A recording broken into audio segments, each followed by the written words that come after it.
Student, good morning and welcome to our channel Pro Education. तो आज है 19 अप्रैल और आज के करंट अफेयर के जितने भी इम्पोर्टेंट क्वेश्चन हैं उन्हें हम लोग अपने इस वीडियो में कवर करेंगे। तो अगर आप चैनल पर नए हैं तो प्लीज़ मेरे चैनल को सब्सक्राइब कर लीजिएगा, बेल आइकन प्रेस कर लीजिए ताकि आने वाले नेक्स्ट वीडियो का नोटिफिकेशन आपको मिल सके। तो चलिए स्टार्ट करते हैं आज के करंट अफेयर का फर्स्ट क्वेश्चन। आज के पहला क्वेश्चन है, state of world population report 2021 को हाल ही में किसने जारी किया है? तो इसका राइट आंसर होगा ऑप्शन ए UNPFA। तो हाल ही में UNPFA के द्वारा state of world population report जारी की गई है। तो friend, United Nation population fund द्वारा state of world population report 2021 को जारी की गई है और इस बार का थीम है my body is my own. और इस रिपोर्ट के अनुसार जिस देश की डेटा जारी की गई है उन देशों में 55% महिलाओं को अपने स्वास्थ्य, निरोध के साधनों और फिजिकल रिलेशनशिप के लिए हाँ या ना कहने का अधिकार है। और ऐसा पहली बार हुआ है जब यूनाइटेड नेशन के द्वारा शारीरिक स्वायत्तता को लेकर रिपोर्ट जारी की गई है। तो इसको जारी किया है UNPFA ने, यानी कि यूनाइटेड नेशंस पॉपुलेशन फंड ने। स्थापना हुई थी 1969 में। मुख्यालय है न्यूयॉर्क, अमेरिका और इसके महानिदेशक है नतालिया कानेम। तो फ्रेंड, इस क्वेश्चन में बात हो रही है हाल ही में जारी वर्ल्ड रिपोर्ट की। तो इस क्वेश्चन से जुड़े करंट अफेयर के कुछ इंपॉर्टेंट पॉइंट्स हैं, जिसमें पहला है हाल ही में यूनेस्को ने 2030 पब्लिक सर्वे रिपोर्ट जारी की थी। हाल ही में economic and social survey of Asia and the Pacific report को जारी की गई है, जिसे यूएनस्कैप यानी कि United Nations economic and social commission for Asia and the Pacific के द्वारा जारी की गई है। हाल ही में विश्व बैंक के द्वारा world development report 2021 data for better lives को जारी की गई है।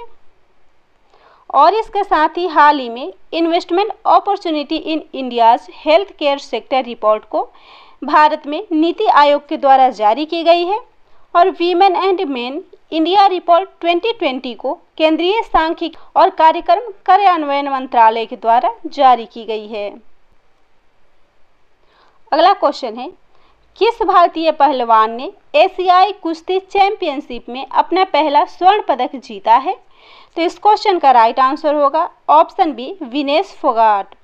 तो हाल ही में विनेश फोगाट ने एशियाई कुश्ती चैंपियनशिप में अपना पहला स्वर्ण पदक जीता है।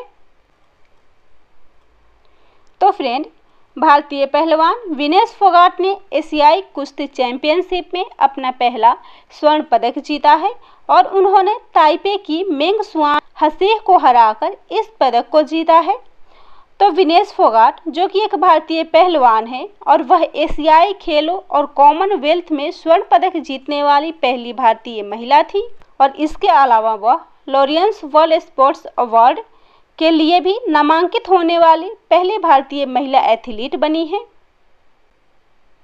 और उन्होंने 2016 में अर्जुन पुरस्कार और 2020 में राजीव गांधी खेल रत्न पुरस्कार जीता है। तो फ्रेंड, इस क्वेश्चन में बात हो रही है एशियाई कुश्ती चैंपियनशिप में स्वर्ण पदक जीतने वाली पहली महिला की, जो कि विनेश फोगाट बनी है।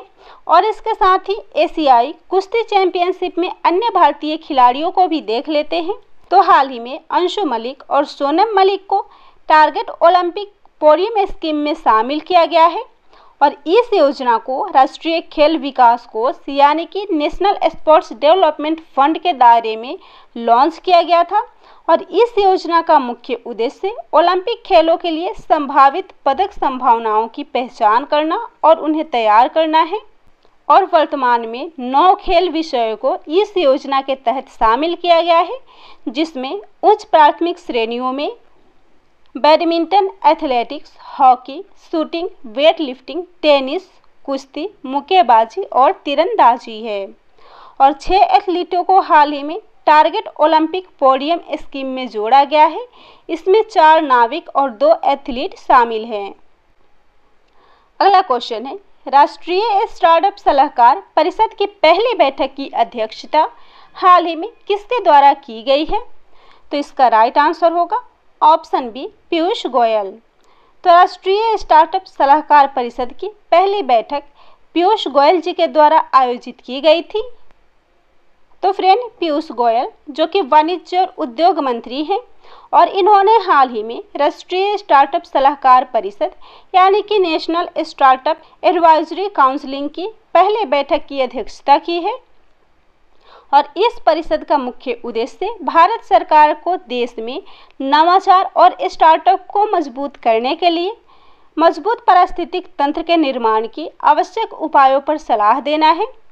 और इस परिषद का गठन पदेन और गैर आधिकारिक दोनों सदस्यों के साथ किया जाता है और ये सदस्य भारत सरकार द्वारा नामित किए जाते हैं।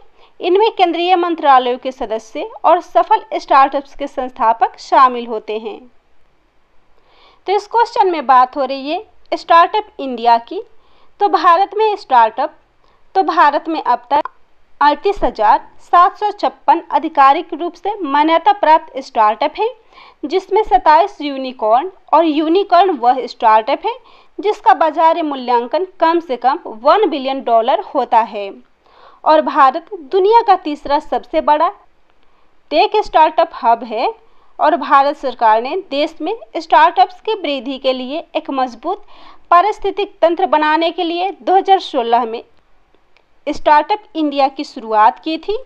तो फ्रेंड, स्टार्टअप इंडिया जो कि मुख्य रूप से सरलीकरण और हैंड होल्डिंग, उद्योग एकेडमी साझेदारी, वित्त पोषण सहायता और प्रोत्साहन पर लक्षित है। और भारत प्रारंभ यानी कि स्टार्टअप इंडिया इंटरनेशनल समिट का आयोजन करता है और यह उद्योग और आंतरिक व्यापार संवर्धन विभाग के द्वारा आयोजित किया जाता है। अगला क्वेश्चन है, हाल ही में लाइफ टाइम अचीवमेंट अवार्ड किसे प्रदान किया जाएगा? तो इसका राइट आंसर होगा ऑप्शन ए रॉबर्टो बेनिगनी। तो हाल ही में रॉबर्टो बेनिगनी को लाइफ टाइम अचीवमेंट अवार्ड से सम्मानित करने की घोषणा की गई है। तो फ्रेंड, निर्देशक रॉबर्टो बेनिगनी जो कि 78 वर्ष के हैं, वेनिस अंतर्राष्ट्रीय फिल्म महोत्सव में लाइफ टाइम अचीवमेंट अवार्ड के लिए गोल्डन लायन प्राप्त करेंगे। तो फ्रेंड, फिल्म निर्माता रॉबर्टो बेनिगनी ने Holocaust comedy drama film life is beautiful जो कि 1997 में रिलीज हुई थी, उसमें अभिनय और निर्देशन के लिए उन्हें सर्वश्रेष्ठ अभिनेता जो कि गैर अंग्रेजी भाषी पुरुष प्रदर्शन के लिए पहला और सर्वश्रेष्ठ अंतर्राष्ट्रीय फिल्म के लिए एकेडमी पुरस्कार से सम्मानित किया गया था। तो इस क्वेश्चन में बात हो रही है फिल्म पुरस्कारों की। तो इस क्वेश्चन से जुड़े करेंट अफेयर के कुछ इंपॉर्टेंट पॉइंट्स हैं, जिसमें पहला है बाफ्टा यानी कि ब्रिटिश एकेडमी फिल्म पुरस्कार, जिसमें सर्वश्रेष्ठ फिल्म अवार्ड मिला है नोमैडलैंड को। और 2019 के लिए दादा साहब फाल्के पुरस्कार मिला है रजनीकांत को। और 66वें फिल्म फेयर अवार्ड्स में बेस्ट फिल्म का अवार्ड मिला है थप्पड़ को। और इसके साथ ही हाल ही में 67वें राष्ट्रीय फिल्म पुरस्कार आयोजित हुई थी, जिसमें सर्वश्रेष्ठ अभिनेता का अवार्ड मिला है मनोज बाजपेयी उनकी फिल्म साझा के लिए और धनुष को तमिल फिल्म असुरन के लिए। अगला क्वेश्चन है, स्पेसएक्स क्रू 2 मिशन को किस अंतरिक्ष एजेंसी द्वारा लॉन्च की जाएगी? तो इसका राइट आंसर होगा ऑप्शन ए नासा।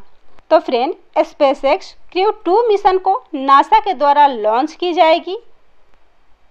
तो फ्रेंड, राष्ट्रीय एरोनॉटिक्स एंड स्पेस एडमिनिस्ट्रेशन जिसकी यह क्रू ड्रैगन स्पेसक्राफ्ट की दूसरी क्रू ऑपरेशनल फ्लाइट है और यह मिशन 4 वैज्ञानिकों को अंतर्राष्ट्रीय अंतरिक्ष स्टेशन तक पहुंचाएगा, जिसमें अंतरिक्ष स्टेशन की यात्रा करने वाले में यात्री हैं नासा के, जाक्सा के और एसा के।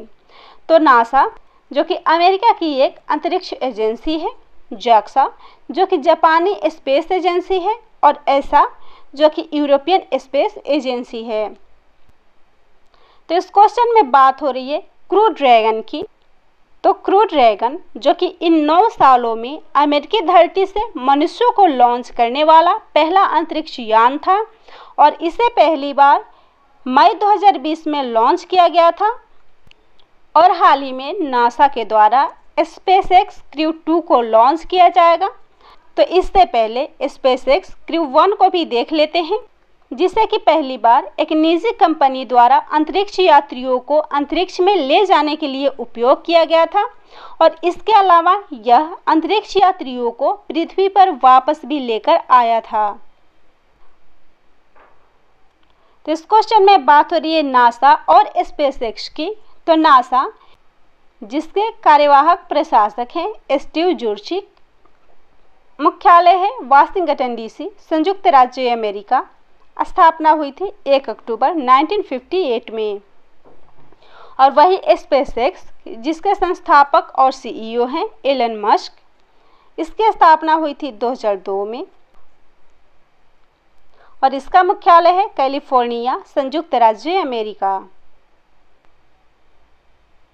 अगला क्वेश्चन है, हाल ही में रिलीज होने वाली पुस्तक believe what life and cricket thought me किसकी आत्मकथा है? तो इसका राइट आंसर होगा ऑप्शन बी, सुरेश रैना। तो भारतीय क्रिकेटर सुरेश रैना ने हाल ही में अपनी आत्मकथा believe what life and cricket thought me को लिखा है। तो believe what life and cricket thought me को सुरेश रैना के द्वारा लिखी गई उनकी आत्मकथा है, जो मई 2021 में रिलीज होगी। और इस पुस्तक को सुरेश रैना और खेल लेखक भरत सुदर्शन के द्वारा लिखी गई है और यह सुरेश रैना के जीवन पर आधारित पुस्तक है, जिसे हाउस पेंगुइन इंडिया के द्वारा प्रकाशित की जाएगी। और इस पुस्तक में सुरेश रैना भारतीय क्रिकेट टीम में उनकी तेजी से बढ़त और रिकॉर्ड तोड़ बल्लेबाज बनने तक के सफर में आई चुनौतियों के बारे में बताया गया है। अगला क्वेश्चन है, किन दो देशों के बीच संयुक्त विशेष बल अभ्यास खंजर प्रारंभ हुआ है? तो इसका राइट आंसर होगा ऑप्शन सी, दोनों, यानी कि भारत और किर्गिस्तान के बीच संयुक्त विशेष बल अभ्यास खंजर प्रारंभ हुआ है।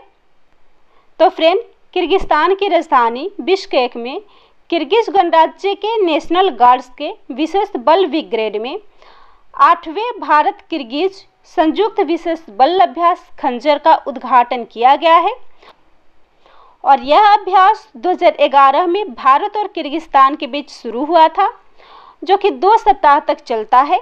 और 2 सप्ताह तक चलने वाले इस विशेष ऑपरेशन में उच्च ऊंचाई वाले युद्ध क्षेत्र, पर्वत क्षेत्र और काउंटर एक्सट्रीमिज अभ्यासों पर ध्यान केंद्रित किया जाएगा। तो किर्गिस्तान, जिसकी राजधानी है बिश्केक, राष्ट्रपति हैं सदीर जापरोव और वहां की करेंसी है किर्गिस्तानी सोम।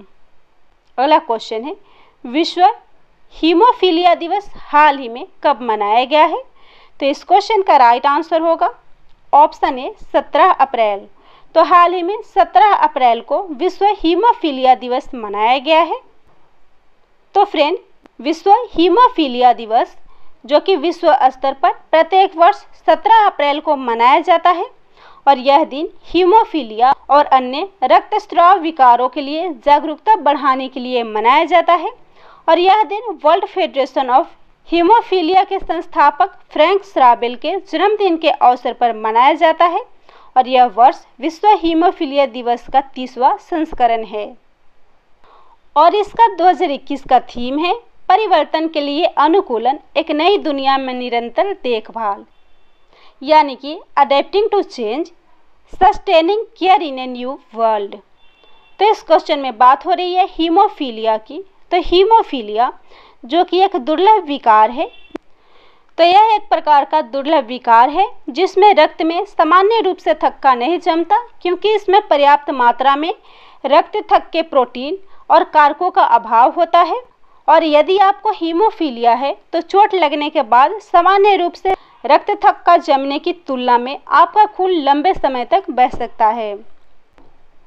और विटामिन के की कमी के कारण हीमोफीलिया होती है, जिसमें किसी व्यक्ति में रक्त का थक्का नहीं जमता, जिनके कारण उन्हें हीमोफीलिया की प्रॉब्लम होती है। तो फ्रेंड, इस क्वेश्चन में बात हो रही है हीमोफीलिया की, जिसके संस्थापक थे फ्रैंक श्राबेल, जिनके जन्मदिवस के अवसर पर विश्व हीमोफीलिया दिवस मनाया जाता है।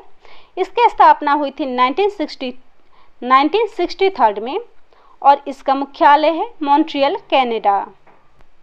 अगला क्वेश्चन है, सीबीआई के किस पूर्व प्रमुख का हाल ही में निधन हो गया है?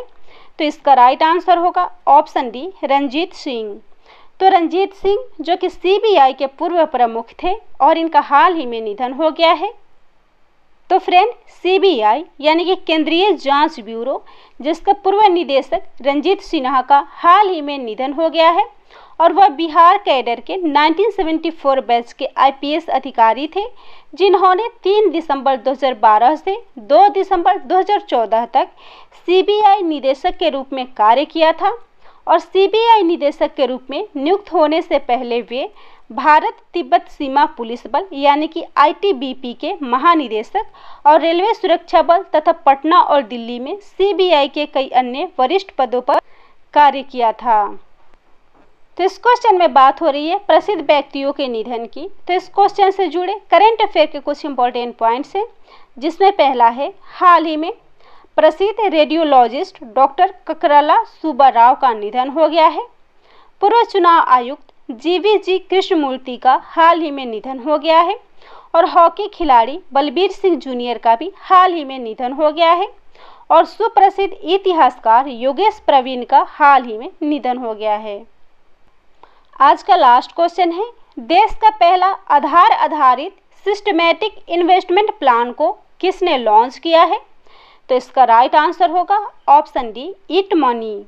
तो हाल ही में ईट मनी के द्वारा आधार आधारित सिस्टमैटिक इन्वेस्टमेंट प्लान को लॉन्च किया गया है। तो फ्रेंड, सिप यानी कि सिस्टमैटिक इन्वेस्टमेंट प्लान, जो प्रत्येक महीने एक निश्चित रकम को व्यक्ति को मनपसंद म्यूचुअल फंड स्कीम में डालने का अवसर देता है, और सिप जिसका म्यूचुअल फंड निवेश में अनुशासन का काफ़ी महत्व है और सिप इसी अनुशासन को कायम रखता है। इसके अलावा सिप नियमित रूप से म्यूचुअल फंड में निवेश जारी रखता है, चाहे शेयर मार्केट में तेजी हो या मंदी। तो यह था आज के करंट अफेयर का टॉप 10 इंपॉर्टेंट क्वेश्चन। अगर मेरा वीडियो आप लोग को पसंद आता हो तो मेरे चैनल को सब्सक्राइब जरूर कर लीजिएगा, मेरे वीडियो को लाइक एंड शेयर कर दीजिएगा।